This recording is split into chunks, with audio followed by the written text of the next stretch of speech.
I'm a doctor, and my estranged dad of 30 years just became my patient. I want to tell him, but I don't know how. My father was my mother's dealer, and as soon as I was born, he immediately gave up all of his parental rights. I tried to get in touch with him in my younger days, and once he even agreed to meet up with me for coffee, but he never showed up. I'd already given up trying to connect with him, but recently something happened. I'm a doctor, and a few weeks ago, as I was checking my schedule, I saw that a patient with my father's exact name had an appointment booked with me. I figured it was just a coincidence, but when the time of the appointment came and I called the name into my office, my father walked in. I tried to appear as normal as possible and treat him like any other patient, but hearing my father's voice for the first time in my life hit me way harder than I ever imagined. I went to the bathroom in the middle of the appointment and violently sobbed. I debated whether or not to tell him, but I decided against it. That night, I went home and told my wife, Emily, everything. Her reaction was a mix of shock and concern. She said that this was my chance to finally get some closure, or maybe try to build a relationship with him. I didn't know if I could do that. I spent so long hating this man for leaving us, and to just reconnect like that just didn't seem realistic. She told me to just think about the idea and not to decide anything at the moment, and that's what I did. The next day at work, I was a mess. My head was filled with thoughts of me as a kid, this patient potentially being my father, and so much more. As I walked through the hospital corridors, I couldn't stop thinking about my father. I tried to focus on my patient, but his face, paired with the photo that was on my grandparents' nightstand, left me feeling like there was an empty space in my heart that needed to be filled. Over the years, it felt like that space was being filled with resentment for a man I'd never known. I begged God for a sign. My first patient of the day was a young boy with his father, both of them laughing and joking. Their bond was heartwarming and tugged at my heartstrings. I thought maybe this was a sign that I should try to build a relationship with my own father. But then, as I was leaving the room, I overheard a heated argument between a father and his teenage son in the waiting area. It made me reconsider my decision to talk to him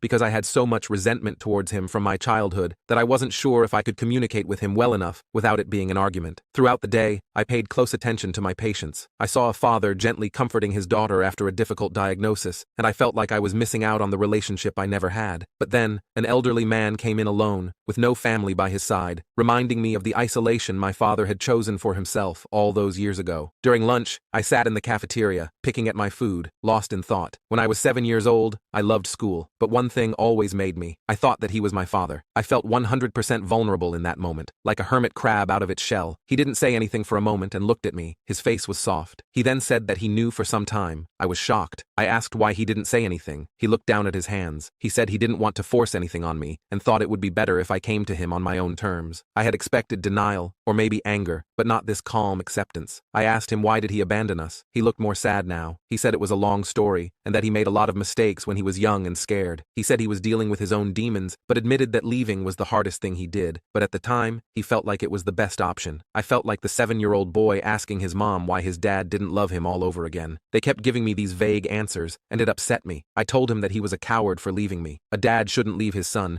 and wait for his son to come around. I didn't ask to be here. He knocked up my mom, realized he couldn't be a father at that point, and dipped. Simple as that. I was tired of people coming to his defense and making up these vague excuses for him, and when I told him all of this, he sat in silence, almost looking embarrassed. He wouldn't make eye contact with me. All he could say was, he was sorry. After sitting in heated silence, he said that he wanted a relationship with me now, and that it was up to me if I wanted to accept him in my life again. He said it was no rush, and that I didn't have to make a decision now, but to call him if I wanted to. I had his phone number on file in the hospital records. I told him goodbye, and went back inside to tend to my other patients. The following days were a mess. I threw myself into my work, but my mind was nothing but thoughts of my dad. Emily noticed my distraction and asked me to talk about it. I told her that I didn't know what to do. A part of me wanted to give him a chance, but another part was still so angry. She said that it was okay to feel both at the same time. This was a weird time in my life, and I'd never been faced with a decision as big as this before. A few weeks later, I was at the hospital, finishing up my rounds when I saw my dad's name on the patient list again. This time, instead of dread, I felt a bit nervous. I couldn't keep avoiding this forever. After his checkup, I handed him a note with my phone number and told him to give me a call if he still wanted to talk. He looked at the note, then back at me, and smiled. As he left, I couldn't help but wonder if I was making the right decision. A few days later, my phone rang. I saw his number on the screen and hesitated before answering. I answered, and he asked me how I was doing and said he hoped we could meet up for coffee. I hesitated but then agreed. We made plans for the next day at 2 p.m. The next day, we met at the cafe. It was awkward at first, but as we talked, I began to see him not as the man who had abandoned me, but as a flawed human being trying to make amends. He shared more about his past, his struggles, and the mistakes he had made. I listened. Slowly but surely my anger turned into understanding. understanding. We continued to meet regularly, each conversation peeling back more layers of our past. One afternoon, over coffee, he told me about the dark period in his life when he left. He spoke of addiction, fear, and the overwhelming sense of failure he felt. He had thought leaving was the only way to protect us from his self-destructive behavior. He admitted that it wasn't an excuse for what he did, but he wanted me to know. It felt good to finally get a real answer for once in my life. He explained how he'd spent years trying to make himself better and hoped that one day he would find me and explain. Hearing his side was painful, but it also brought a sense of closure. I realized that holding on to my anger was only hurting me. Forgiveness didn't mean forgetting or excusing his actions, but it did mean freeing myself. One evening, as my dad and I sat on a park bench watching the sunset, he turned to me. He told me how proud he was of the man I became and how grateful he was to get a chance to meet me. I felt a lump in my throat and thanked him. Being told by your dad that he was proud of you for the first time